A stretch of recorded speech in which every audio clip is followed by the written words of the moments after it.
Assalamualaikum warahmatullahi wabarakatuh. Selamat pagi, sahabat sekalian. Sekali lagi kita bertemu di acara mingguan kita rutin.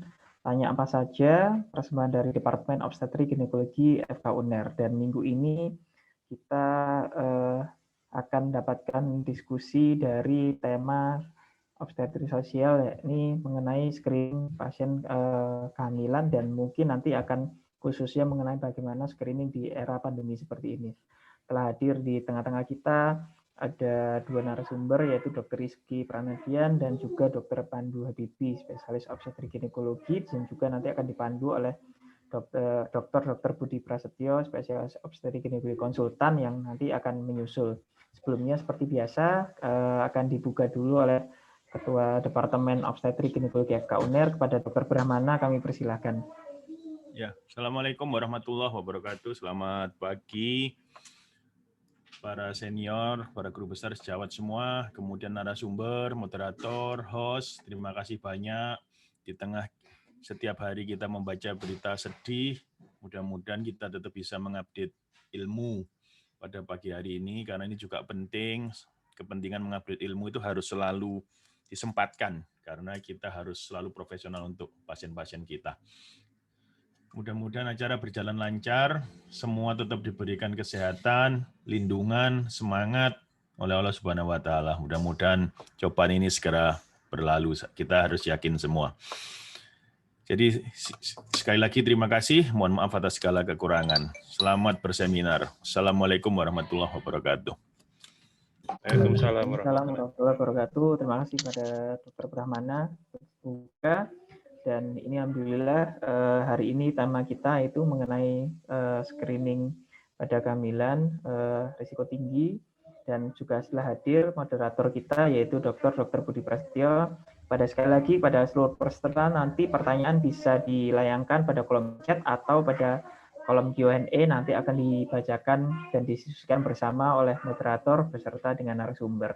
Kepada Dr. Budi Prasetyo kami persilahkan. Baik, terima kasih Dr. Seto. Mohon maaf, suara sudah jelas Dr. Seto? Ya, jelas sekali Dok. Baik, terima kasih. Assalamualaikum warahmatullahi wabarakatuh. Alhamdulillah wa syukurillah wa la haula wa la quwata illa billah.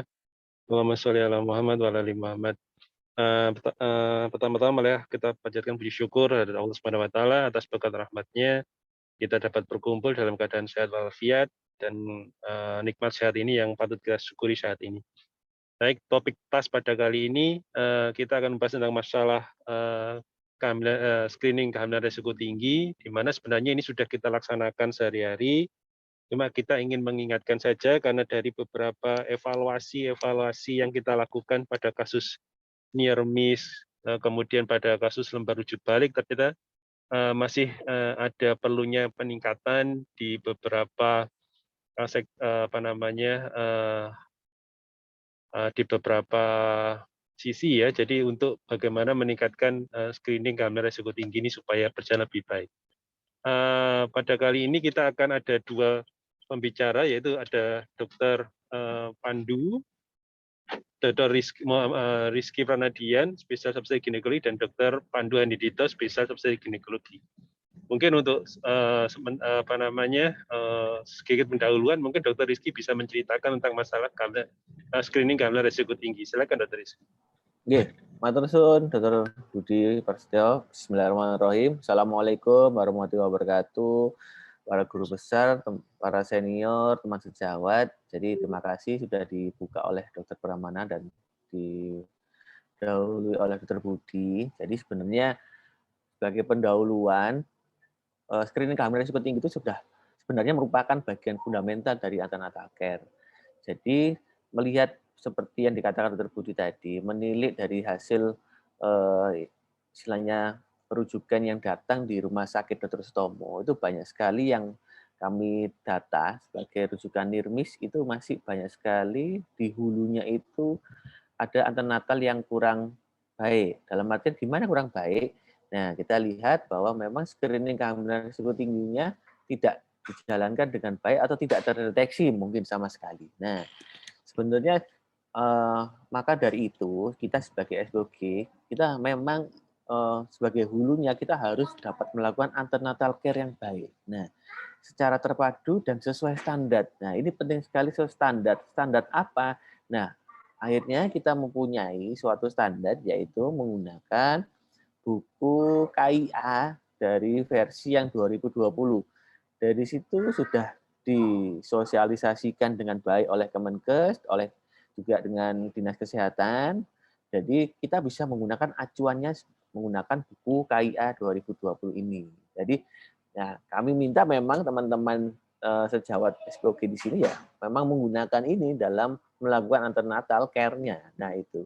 Karena apa? Karena kalau kita sudah menggunakan buku KIA ini dengan baik, maka saat antenatal itu insya Allah kok kita tuh bisa mendeteksi atau menemukan penyulit medis obstetri ataupun non-obstetri. Nah, jadi hal inilah yang memudahkan kita untuk screening kehamilan resiko tinggi. Nah, jadi nanti akan terbantu sekali kalau kita itu sudah melakukannya secara baik, itu bisa melakukan screening kehamilan resiko tinggi. Nah, dalam manajemen sebenarnya dari obstetri ginekologi sosial itu sebenarnya ada suatu strategi yang terkait dengan screening, yaitu namanya strategi pendekatan resiko. Nah, sebenarnya apa strategi pendekatan resiko ini? Jadi suatu strategi atau nanti yang dapat menjadikan alat bantu manajerial dalam mendeteksi kehamilan resiko tinggi. Nah, kaitannya apa? Sebagai tindakan preventif untuk rencana mungkin kehamilannya, bisa periksanya di mana, persalinannya di mana, sampai ke masa nifasnya. Dan ini tindakannya untuk tindakan preventif. Nah, itu mungkin Dr. Budi sebagai membuka kami sebagai screening kehamilan risiko tinggi. Terima kasih. Baik, terima kasih Dr. Rizky. Kalau mungkin bisa sedikit kita diberikan penjelasan kira-kira kebanyakan yang miss itu apa yang kurang dilakukan itu untuk screening apa ya Dr. Rizky ya? Apakah kelainan screening deteksi dini preeklamsi, perdarahan atau penyakit jantung atau bagaimana Dr. Rizky? Ya, terima kasih Dr. Budi. Jadi dari data yang kita dapat dari tim obstetri ginekologi sosial di Rumah Sakit Dr. Sutomo itu ternyata masih mendapatkan antenatal yang suboptimal itu terkait screening preeklamsi, eklamsi justru ini malah yang sering terjadi, tapi masih ada yang suboptimal, Dr. Budi. Jadi itu data yang kita dapat. Jadi maka dari itu sebenarnya kalau kita tuh kebingungan bagaimana sih screening preeklamsi itu sudah ada, itu ternyata di dalam buku KIA juga yang terbaru 2020. Itu sangat memudahkan juga untuk menjadi standar. Kita tidak mungkin bingung mungkin kalau misalnya ada rekomendasi dari POGI misalnya ada kebingungan, ya kita bisa menilik juga dari buku KIA 2020 atau bisa dikomunikasi. Nah, dari situ, Dok. Jadi hal-hal ini yang mungkin perlu kita pahami bahwa screening yang preeklamsi ini mungkin bisa ditekankan oleh teman-teman juga di misalnya yang melakukan antenatal care itu, karena memang masih banyak sekali kasus yang datang ke Rumah Sakit Dr. Sutomo pun itu masih yang banyak terlewat, bahwa masih ada juga yang tidak mendeteksi bahwa ini dia punya resiko preeklamsi di kemudian hari sehingga tidak dapat terapi seperti itu. Nah, hal-hal itu yang membuat istilahnya morbiditas dan mortalitas dari ibu hamil ini meningkat saat istilahnya saat kehamilan dan saat persalinan. Jadi seperti itu. Itu yang kita dapat, Dr. Budi. Baik, terima kasih Dr. Rizky. Mungkin Dr. Pandu ada yang bisa ditambahkan? Ya, Dok, mohon izin menambahkan data sedikit, Dok. Jadi tadi sudah disampaikan oleh Dr. Rizky. Data terakhir yang saya dapatkan dari Diskesdas, Riset Kesehatan Dasar tahun 2018, ternyata penyebab kematian ibu itu masih dua besar, itu masih hipertensi dalam kehamilan 33,07%, dan perdarahan, Dok, di nomor 2 27,03%. Artinya spektrum HDK atau hipertensi dalam kehamilan juga secara nasional ini sangat menyumbang kematian ibu yang tertinggi. Nah, ini juga terlihat di Sutomo dari faktor ANC ternyata masih ada pelayanan yang suboptimal. Tadi sudah disampaikan Dr. Rizky dari buku KIA tahun 2020 itu sebetulnya sudah cukup lengkap untuk screening preeklamsi. Itu mungkin secara mudah bisa kita bagi menjadi tiga nih, Dok. Yang pertama itu dari anamnesis, history taking. Misalnya apakah dia ada riwayat hipertensi sebelumnya, kemudian apakah dia ada riwayat ART, Assisted Reproductive Technology atau teknologi reproduksi berbantu, bayi tabung. Kemudian apakah dia ada riwayat penyakit jantung, penyakit metabolik lainnya. Kemudian dari pemeriksaan fisik itu yang paling mudah ya pemeriksaan tekanan darah, entah itu rollover test, MAP itu sangat mudah, sangat sederhana, bisa dikerjakan. Kemudian yang terakhir adalah pemeriksaan penunjang. Pemeriksaan penunjang ini bisa dari pemeriksaan lab dan pemeriksaan USG dengan Doppler velocimetry. Mungkin itu, Dokter. Baik, terima kasih. Kita jawab dulu yang ada di kolom Q&A ya. Jadi ini ada dari Dr. Haryana Rotama. Assalamualaikum Dr. Haryana. Assalamualaikum, waalaikumsalam warahmatullahi wabarakatuh. Dengan kondisi seperti ini, sepertinya ibu hamil dengan COVID perlu dimasukkan resiko tinggi. Pada penggunaan skor Dr. Puji Rohyati, apakah bisa dimasukkan dengan tambahan nilai skor yang cukup tinggi, misalnya 6 atau 8? Terima kasih. Mungkin monggo, Dr. Rizky atau Dr. Pandu, silakan. Ya, saya coba jawab sedikit, Dr. Budi. Jadi terima kasih Dr. Harya atas pertanyaannya. Jadi masukannya sangat baik. Cuma memang kan kadang-kadang kalau ibu hamil dengan COVID itu kita ketemunya malah mungkin di saat-saat terakhir ya, mungkin menjelang persalinan apa gitu ya, atau ada penyulit.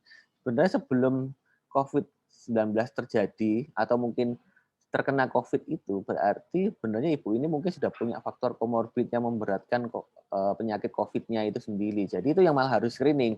Misalnya obesitas, ya itu malah harus mungkin riwayat penyakit paru, ya yang sangat memberatkan, penyakit jantung. Justru itu yang memberatkan untuk terjadinya suatu perburukan dari COVID-19. Jadi kalau kita punya data di Rumah Sakit Dr. Sutomo itu justru yang, mohon maaf ya, mortalitas yang terjadi ibu hamil yang dengan COVID-19 itu kalau juga nggak salah itu banyak karena obesitas. Jadi seperti itu. Jadi ada kelainan metabolik yang cukup berat. Jadi itu, tapi sebenarnya masukan yang untuk itu juga bisa kita fasilitasi ya.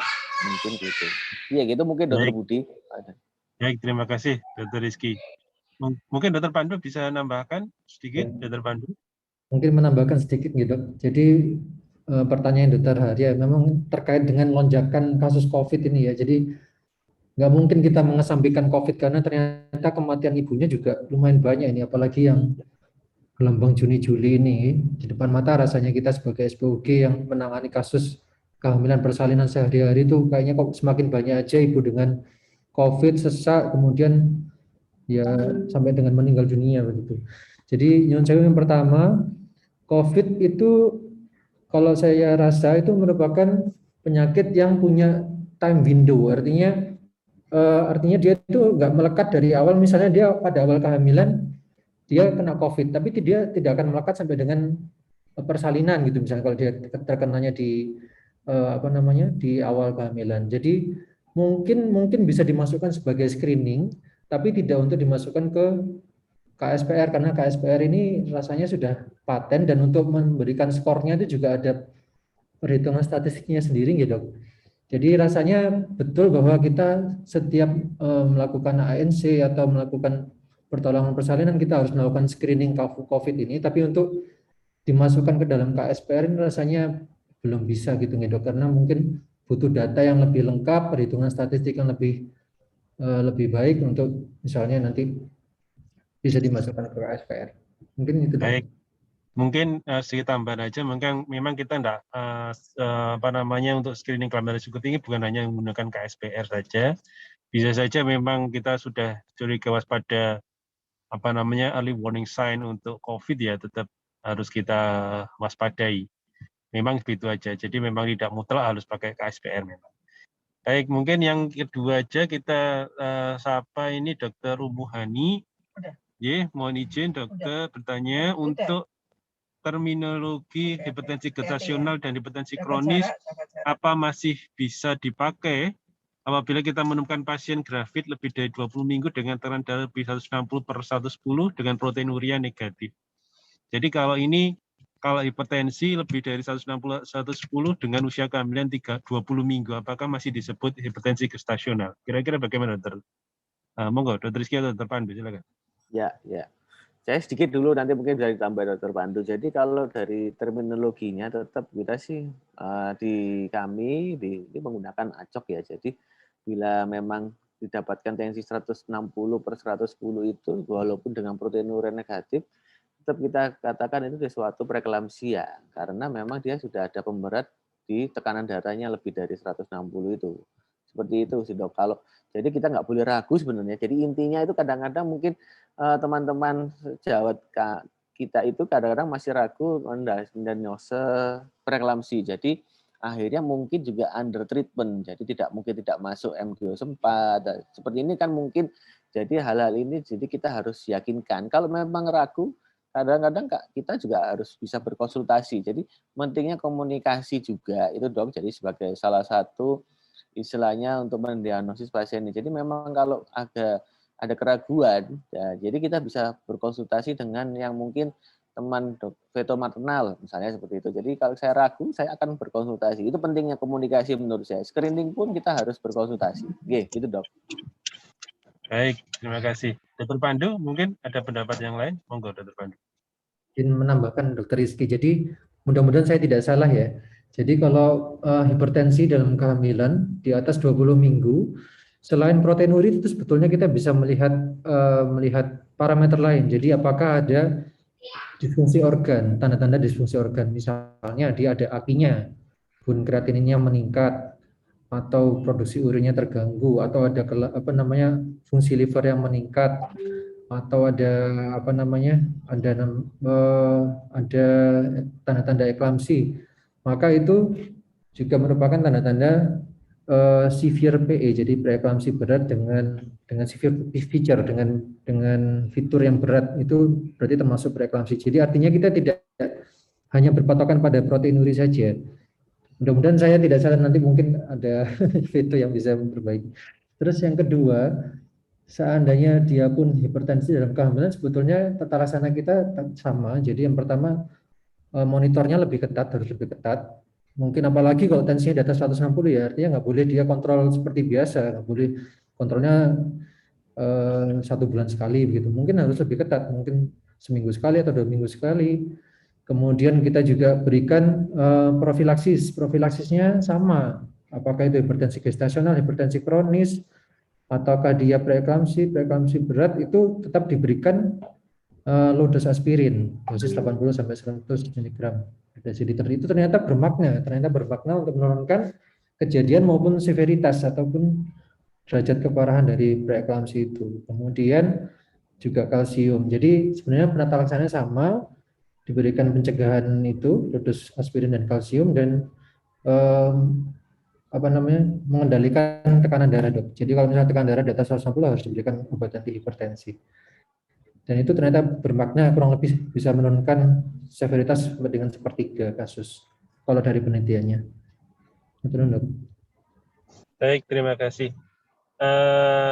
Jadi kalau bicara tentang masalah preeklamsi ini saya kira ya sangat bervariatif ya, sehingga perlu kita balik kepada pedoman. Biasanya kalau di Jawa Timur kita pakai pedoman dari Penakib ya. Jadi yang sudah disepakati tahun 2017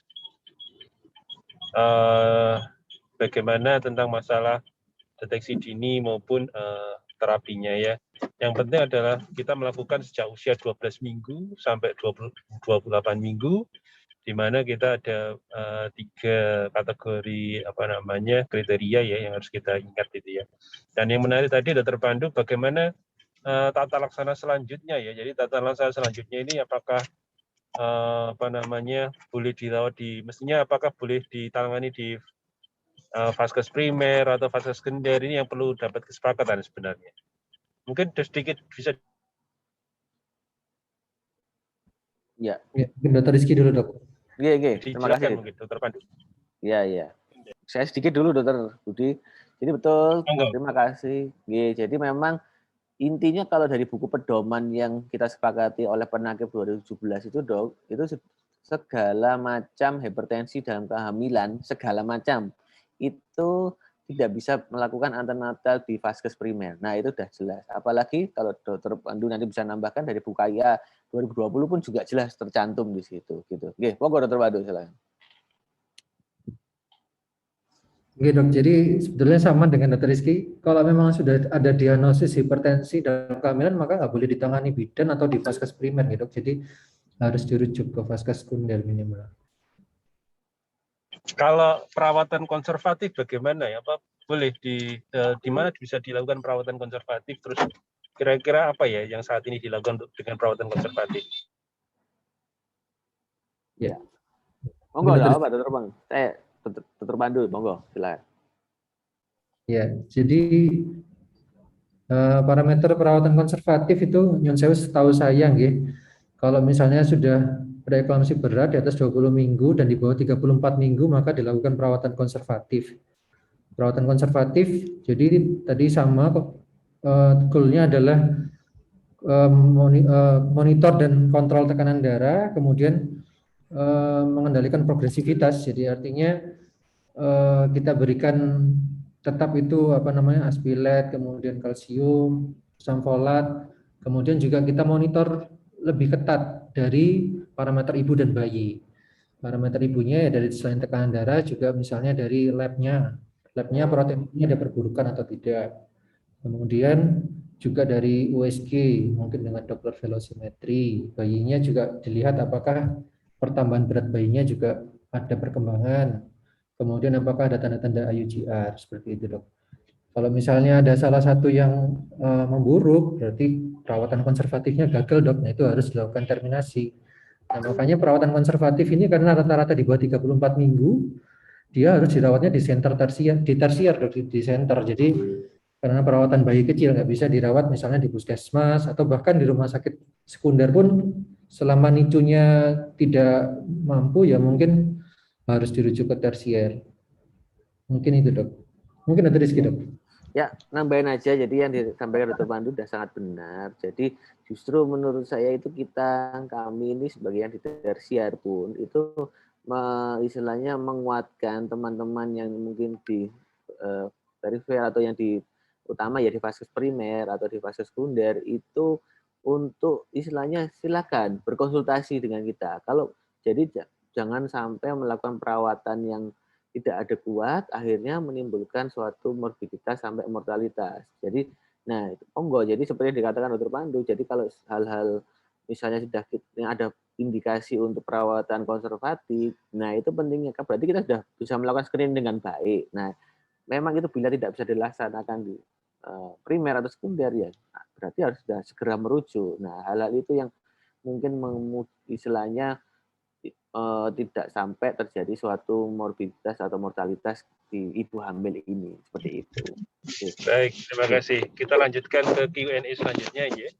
Dari Dr. Elizabeth, ada pasien G3 para 2 putus tidak ada, hamil 33 minggu bekas seksio 2 kali karena preeklamsi, anak pertama lahir hidup, anak kedua tapi ruptur, luar biasa ini.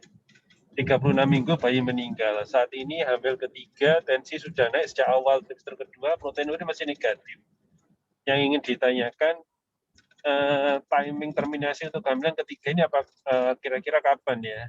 Apakah tunggu aterem atau setelah pematangan paru 34 minggu?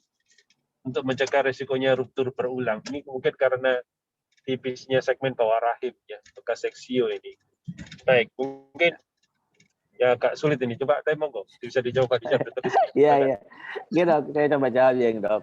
Kalau lihat dari ceritanya memang memang risikonya sangat tinggi sekali. Jadi Dr. Elizabeth sudah bisa mendapatkan sesuatu kehamilan yang sangat tinggi resikonya. Jadi untuk pertimbangan terminasinya kapan, karena sudah punya riwayat ruptur di usia 36 minggu dengan juga ada peningkatan tekanan darah, juga bisa kita sebut sebagai preeklamsi.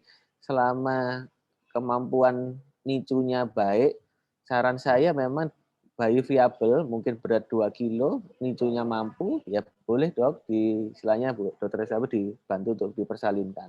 Yang penting koordinasi dengan tim pediatri nicu dok, dengan anestesi juga. Jadi penting sekali untuk koordinasi di lintas bagian juga, seperti itu. Ya, mungkin Dokter Pandu menambahkan, silakan. Ya, nyuwun sewu, saya ingin menambahkan terkait screeningnya ya dok ya. Ini kan pasien ini BSC 2 kali. Ya. Kebetulan Sutomo ini merupakan center juga rujukan plasenta akreta. Jadi saya nitip juga. Tadi saya tanyakan ke Dr. Rozi itu. Jadi kita bisa melakukan screening plasenta akreta itu sejak trimester 1. Sejak trimester 1, kalau misalnya pasiennya dengan bekas seksio, apalagi 2 kali, maka kita bisa melakukan TVS, transvaginal ultrasound, sonografi, kemudian dilihat posisi dari gestational sac-nya. Kalau dia posisinya di bawah, mendekati OUI, atau di bekas seksionya, di scar-nya itu, dan biasanya kan di fundus ya dok, kalau misalnya bagus. Kalau misalnya dia di bawah itu, nah itu hati-hati, bisa risiko muncul kejadian plasenta akreta. Jadi harus dirujuk ke center tersier atau ke feto maternal begitu. Kemudian misalnya kalau datangnya pasien ini baru pada saat trimester 2 atau 3, maka yang perlu ditekankan adalah kita wajib scanning, melakukan scanning dengan keadaan kondisi buli penuh dok, terisi penuh. Kemudian dicari apakah ada trias Surabaya dok. Nah dari Dr. Rozi itu trias Surabaya meliputi placenta previa, kemudian tidak adanya clear zone, dan adanya interupsi dari dinding buli dok. Kalau misalnya ada 3 trias Surabaya itu placenta previa, kemudian ada loss of clear zone dari USG, dan ada interupsi dari dinding buli, maka itu harus segera mungkin dirujuk pada trimester 2 atau awal trimester 3. Nah, terkait pertanyaannya Dr. Elizabeth ini, nah ini kan ada 2 ya kasusnya ya, ada kasus tekanan darah tinggi, hipertensi, dan bekas seksio 2 kali. Kalau misalnya bekas seksio 2 kali, maka mutlak terminasinya perabdominal seksio. Nah, terkait hipertensinya, ini mengenai timing terminasinya. Timing terminasinya ya menyesuaikan dengan diagnosisnya gitu. Kalau misalnya dia diagnosisnya preeklamsi berat, maka sesuai SPO kita, maka diterminasi pada usia kehamilan 34 minggu. Tapi kalau dia preeklamsi saja, mungkin bisa sampai dengan 37 minggu, terkait juga dengan bekas seksio 2 kalinya itu dok. Mungkin itu dok.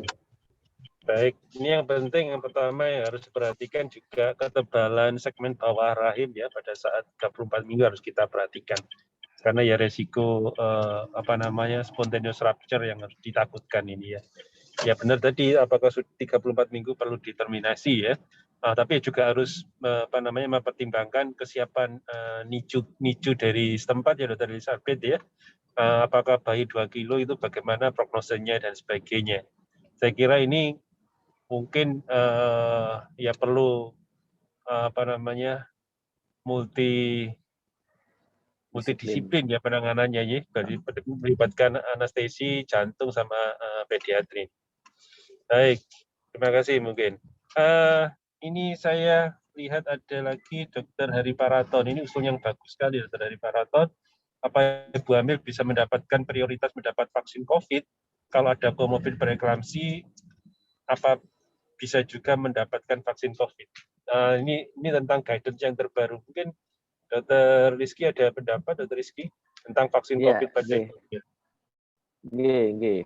Matur suwun, Dr. Budi, Dr. Hari Paraton, matur suwun pertanyaannya. Jadi kalau saya sangat senang sekali kalau memang ada himbauan yang dari pemerintah, misalnya ibu hamil atau ibu menyusui itu dapat prioritas utama untuk vaksinasi.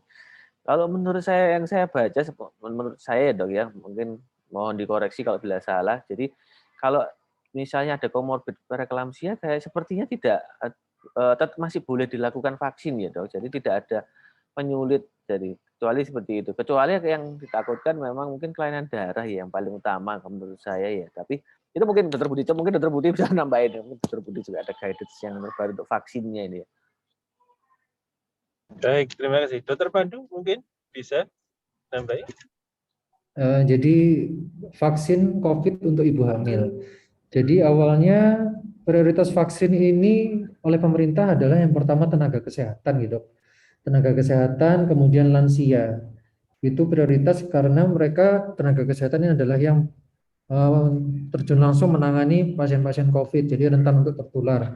Kemudian lansia karena seperti data pada serangan awal COVID di bulan Juni 2020 itu kan lansia yang paling banyak morbiditas dan mortalitasnya. Jadi lansia terutama dengan komorbid.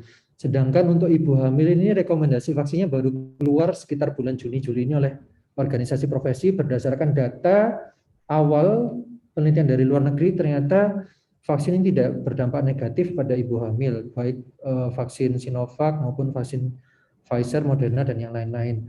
Sedangkan untuk saat ini prioritas mendapatkan vaksin COVID, nah itu rasanya pemerintah saat ini masih sampai di vaksin untuk tenaga kesehatan yang booster ya dok ya, vaksin dosis ketiga itu mendatangkan Moderna itu dari Amerika, sedangkan untuk ibu hamil hanya sebatas rekomendasi saja. Bahkan kalau saya tanyakan itu di beberapa daerah itu masih belum seragam gitu dok rekomendasinya itu.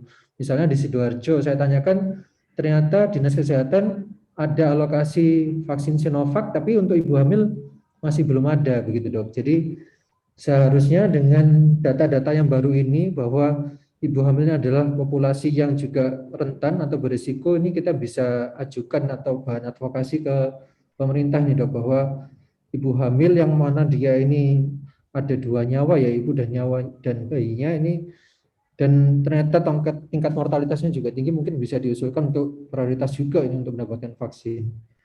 Terkait untuk komorbid preeklamsi, saya terus terang kurang begitu mengerti, tapi rasanya kalau komorbid tekanan darah tinggi itu tidak ada masalah mendapatkan vaksin, dok.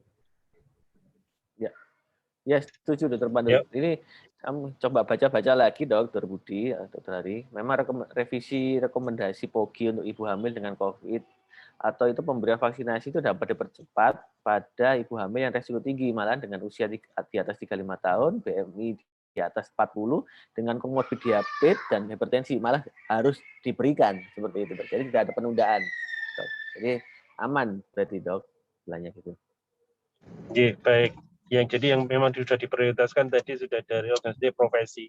Cuman memang ini apakah kita harus menunggu dari juklak dari Kemkes juga ya biasanya ya, sama izin dari Bepom. Apakah langsung dari profesi ini bisa langsung kita terapkan? Nah ini yang biasanya masih banyak pertanyaan dari sini.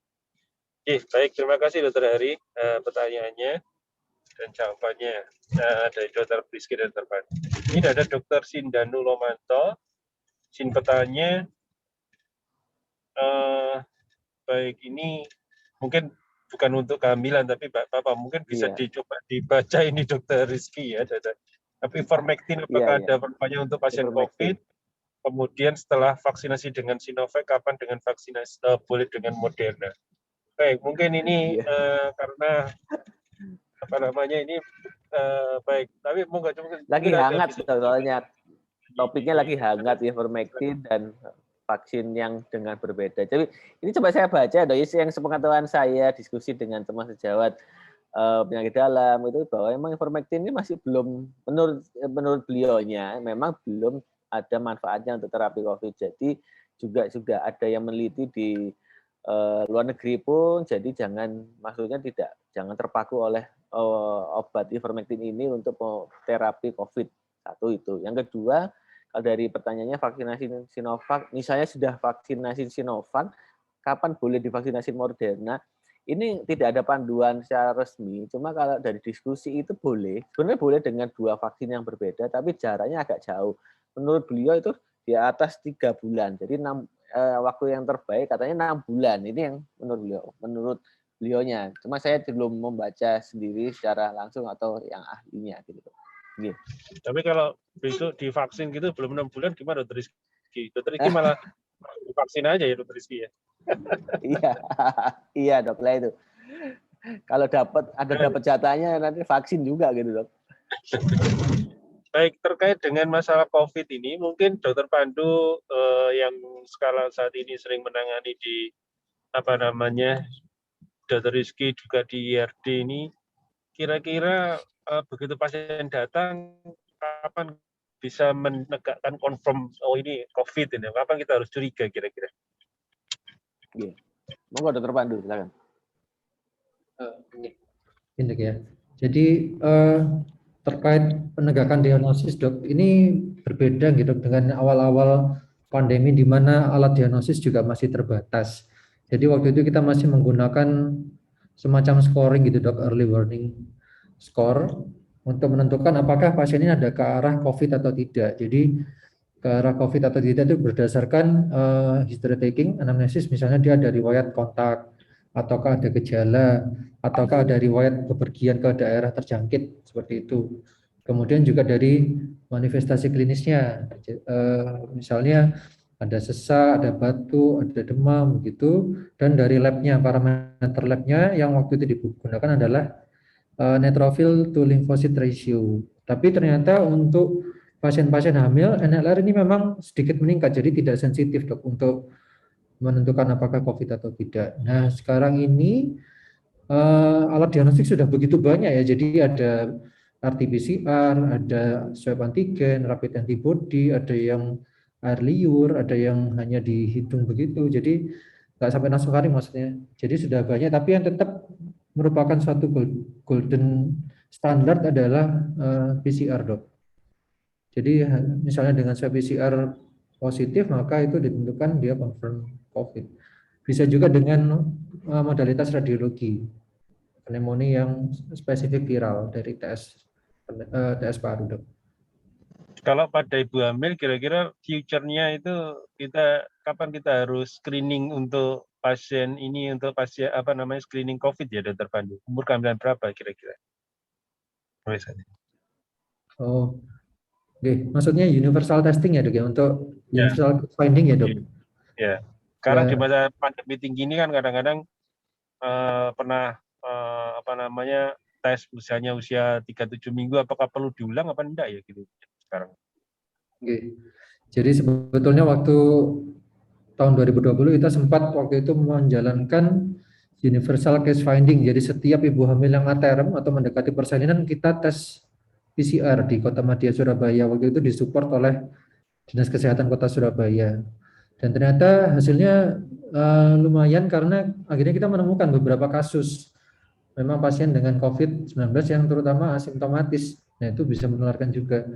Nah tapi kalau sekarang dilaksanakan tuh terus terang saya juga gimana ya, karena PCR tuh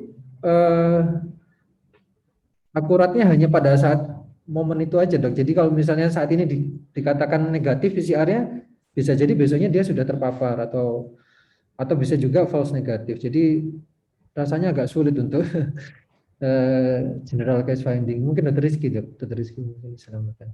Ya, saya setuju dengan Dr. Pandu. Jadi kayaknya kita agak kesulitan ya kalau itu sebagai screening.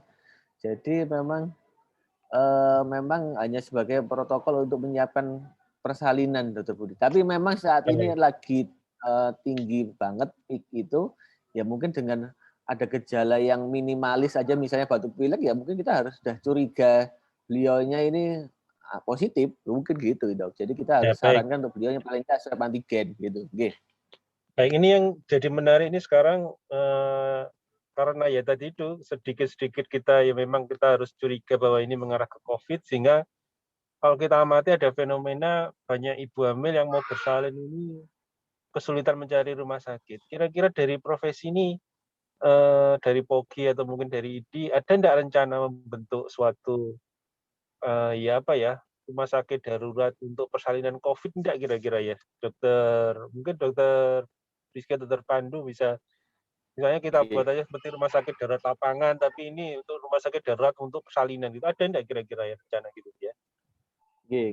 Jadi alhamdulillah sebenarnya di Surabaya ini ada suatu wacana ke sana dok, tapi memang masih persalinan normal dengan tanpa penyulit di rumah sakit lapangan yang di Indrapura. Jadi memang bisa diarahkan ke sana. Cuma ini masih dalam proses ya dok, masih ada rekrutmen tenaga sama tempat dan sarana prasarananya masih kita siapkan. Semoga kalau ini berjalan, jadi ibu-ibu hamil yang mungkin dengan tanpa penyulit kita seleksi secara ketat screeningnya bisa melakukan persalin di sana. Tapi tidak lupa juga, misalnya ada suatu penyulit di tengah persalinan, kita sudah siapkan rujukan yang secara baik juga. Seperti itu dok.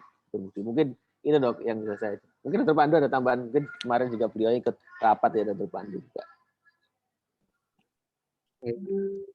Ya, jadi sudah disampaikan Dr. Rizky tadi pelayanan obstetri ibu melahirkan ya, terutama di era COVID ini kita memang belum punya rumah sakit khusus COVID ya dok. Akhirnya Sutomo ini akhirnya semua jadi ibaratnya hilirnya semua pasien melahirkan yang tidak dapat tempat itu semua ke Sutomo. Akhirnya pasien-pasien itu menumpuk di Sutomo dan tidak mendapatkan penanganan yang optimal sesegera mungkin karena keterbatasan fasilitas, nakes dan segalanya. Akhirnya kemarin kita ini berencana membuat rumah sakit lapangan Indrapura itu ada pelayanan obstetrinya dok. Jadi mudah-mudahan itu bisa mengurai benang ruwet di Sutomo dok. Jadi membagi beban lah dok, intinya seperti Ya, itu. paling enggak untuk yang visual ya. Jadi ya supaya ada tidak kebingungan, kan banyak sekali yang kebingungan. Paling enggak jangan sampai ada yang sampai patus di rumah dan sebagainya ya mungkin ya karena bingung mencari rumah sakit. Itu mungkin salah satu solusi. Baik, kita lanjutkan ke Q&A lagi. Ada Dr. Setia Budi Pamungkas, ini dokter bijak dari Sidoarjo. Bagaimana pendekatan risiko dengan sistem kohort dari Kemenkes yang ditetapkan untuk menurunkan AKI? Gimana ini Dr. Rizky kira-kira dengan sistem kohortnya? Ya, jadi memang yang kita tahu selama ini itu teman-teman di fase 1 terutama di puskesmas itu menggunakan sistem kohort untuk mengevaluasi istilahnya pantauan wilayah ya dok ya. Misalnya kita mencari kehamilan resiko tinggi. Sebenarnya itu juga salah satu sarana metode managerial tool juga untuk misalnya mencari ibu hamil dengan resiko tinggi. Jadi harapannya dengan melakukan tindakan itu jadi bisa mendeteksi kehamilan resiko tinggi secara cepat juga, secara lebih dini juga. Tapi memang karena alhamdulillah sebenarnya di Jawa Timur ini masih sangat terbatas sekali dengan selain untuk sistem kohort itu dengan kartu skor Puji Royati ini itu sangat membantu sekali. Jadi hal-hal yang jadi bisa dilakukan sebagai kombinasi untuk melakukan screening kehamilan risiko tinggi. Jadi harapannya kalau kita deteksi kehamilan risiko tinggi yang meningkat, jadi penanganan yang komplikasi di tempat di situ itu akan lebih istilahnya lebih bagus lagi gitu penanganannya seperti itu. Baik, Ini Dr. Pandu ada tambahan? Ya mungkin saya cuma nambahin dikit aja. Jadi kohort ini kalau sudah mulai diterapkan sistem e-kohort itu oleh Kementerian Kesehatan. Jadi kohort yang dilaksanakan itu didigitalisasikan gitu. Jadi harapannya nanti bisa memperbaiki kualitas ANC kita, sistem pelaporan juga lebih bagus ke pemegang kebijakan gitu. Mungkin itu aja dulu. Bagaimana kalau peran profesi ya dalam mungkin ada rencana dari POGI untuk bagaimana kalau dulu kita lihat pernah mengumpulkan ide tentang jaringan kamar bersalin, apa ada sistemnya Dr. Pandu ya, dan supaya semua ibu hamil itu yang bersalin bisa terpantau. Mungkin ada sistem mungkin Dr. Pandu yang mau dikembangkan. Ya dok, sebetulnya kami bersama-sama Dr. Budi juga ini Dr. Rizky, ini POGI Surabaya ini berusaha membuat suatu sistem yang terintegrasi begitu dok ya, pemantauan kamar bersalin di Surabaya. Jadi cita-cita kita begitu, setiap ibu bersalin yang akan masuk ke kamar bersalin itu akan dilakukan input seperti IMR begitu dok, Electronic Medical Record, ke suatu sistem yang online. Jadi misalnya ibu bersalin itu kehamilan keberapa, kemudian pemeriksaan fisiknya bagaimana, keluarnya apa, ada eklamsi atau tidak, ada partus macet atau enggak, bagaimana portografnya. Nah itu semua nanti akan digitalisasikan, kemudian terlapor secara real time. Kemudian ini akan tercatat dok, akan terdokumentasi dengan baik sehingga kita yang di POGI ini sebagai organisasi profesi dan nanti kita bermitra juga dengan Dinas Kesehatan Kota, kita punya data, oh ini loh data ibu bersalin di Kota Surabaya pada bulan ini, tahun ini, kemudian ternyata kejadian eklamsi sekian, nah itu kita punya datanya lebih tepat, lebih transparan, pelaporannya bagus, dan nanti sehingga analisa dan rekomendasinya juga sesuai, Dok. Baik, kita tunggu ini Dokter Pandu ya. Ini programnya untuk di launching ya, harapannya secepatnya. Untuk membantu masalah rujukan juga soalnya. Baik, ini ada juga pertanyaan dari Dr. Arif Andi. Terima kasih Dr. Arif Andi Pambudi dari Rumah Sakit Mer dan Alirsyad ini dan Darmu. Mohon bertanya untuk pencegahan komplikasi semua gamel apakah dapat diberikan ludus aspirin pada semua ibu risiko tinggi, misalnya obesitas, malnutrisi, dan kira-kira berapa persen ya ludus aspirin ini dapat menurunkan semua komplikasi kehamilan, dan apakah bisa diberikan pada ibu hamil yang konfirm COVID? Kita tahu kadang-kadang COVID ini kan yang tidak kita inginkan ada hiperkoagulasi, keadaan yang hiperkoagulasi ya. Apakah bisa kita berikan aja yang tanpa gejala kita berikan aspirin gitu? Kira-kira gimana kira-kira bikinnya? Ada datanya Dokter Rizky? Iya. Masih kalau yang terkait dengan COVID belum ada data, tapi kalau yang saya bisa jawab yang terkait dengan tadi seperti dikatakan Dr. Pandu di awal, kalau kita pemberian terapi misalnya screening preeklamsinya positif itu sangat-sangat membantu, Dok. Jadi hampir kalau saya nggak salah pernah baca dari penelitian dari para senior itu mungkin hampir 70% sampai 80% itu low dose aspirin ini sangat membantu sekali mengurangi komplikasi atau morbiditas preeklamsianya. Jadi sangat waktu itu penelitiannya malah sangat ekstrim membandingkannya antara yang tidak diberikan low dose aspirin dan yang diberikan low dose aspirin pada screening preeklamsi yang positif.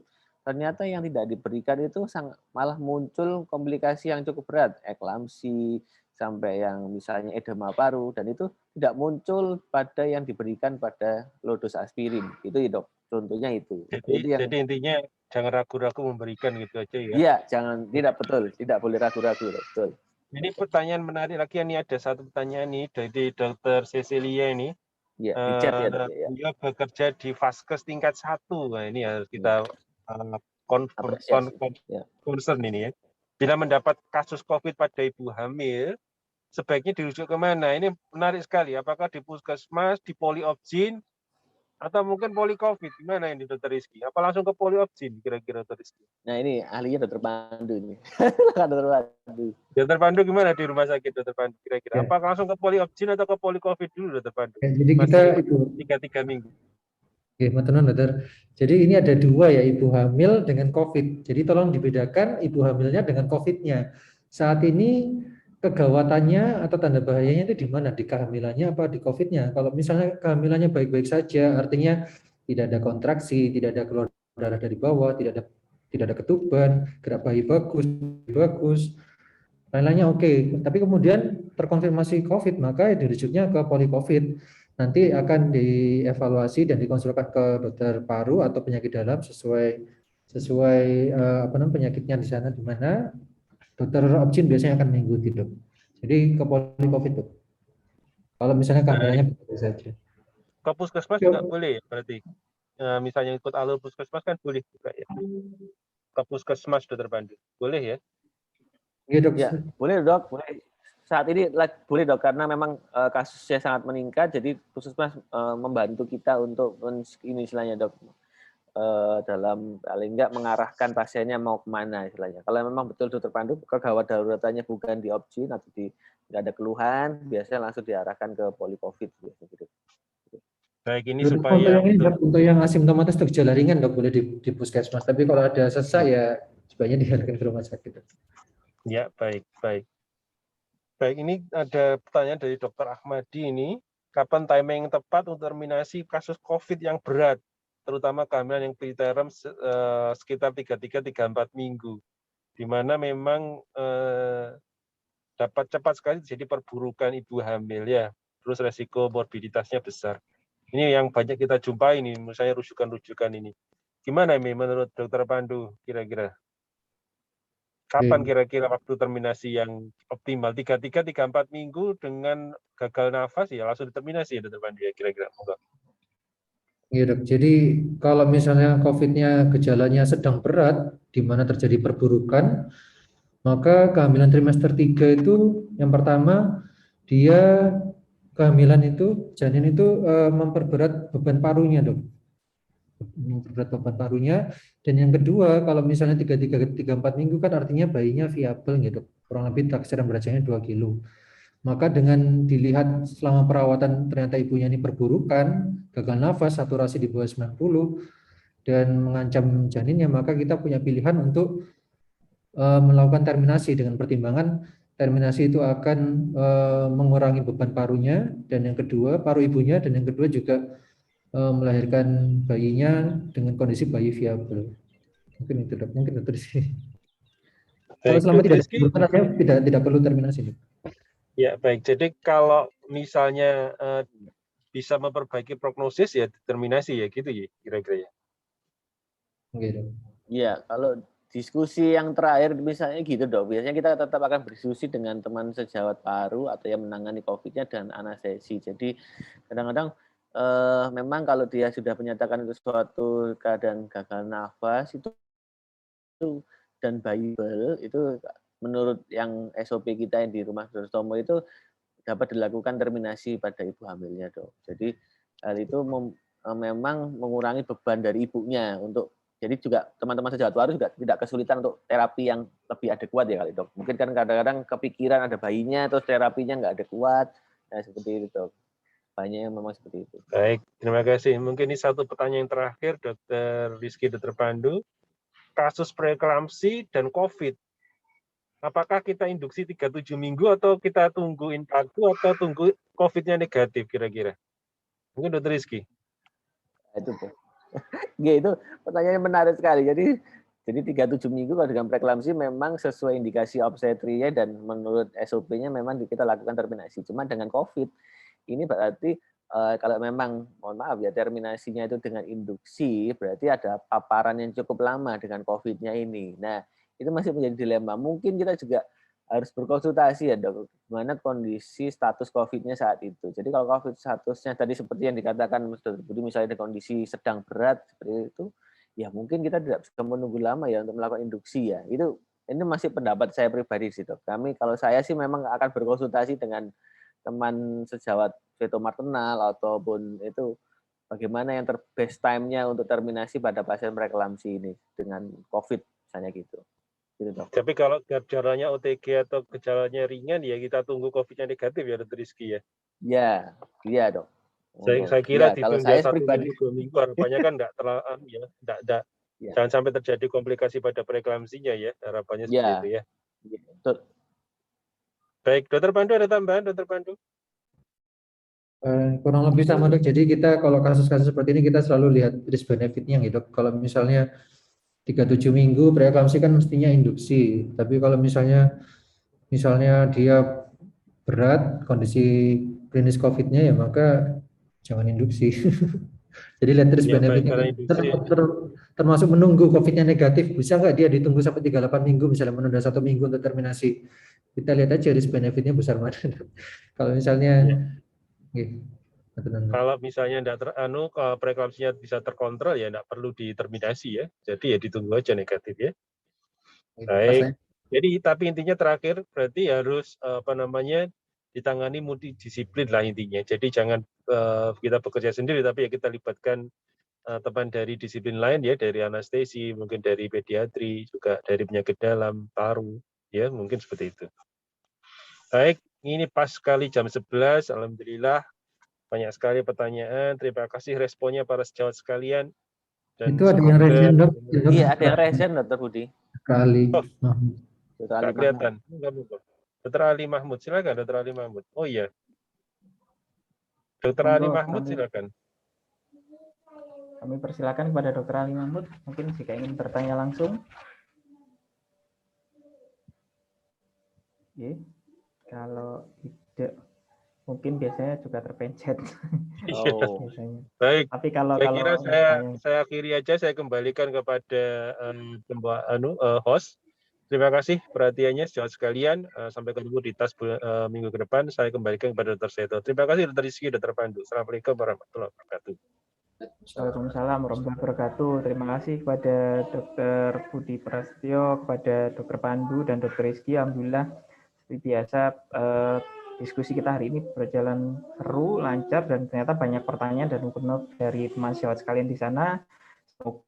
nanti bisa, insya Allah ini segala pertanyaan nanti akan kita bukukan, jadi sehingga nanti suatu saat nanti bisa menjadi panduan buat teman bila mana ada pertanyaan terkait kehamilan, screening kehamilan dengan resiko tinggi. Sekali lagi kami tutup, semoga kita senantiasa sehat. Terima kasih sekali lagi pada semua narasumber dan juga kepada moderator dan juga kepada Ketua Departemen Opjin FK UNER, Dr. Brahmana. Semoga kita senantiasa sehat. Wassalamualaikum warahmatullahi wabarakatuh.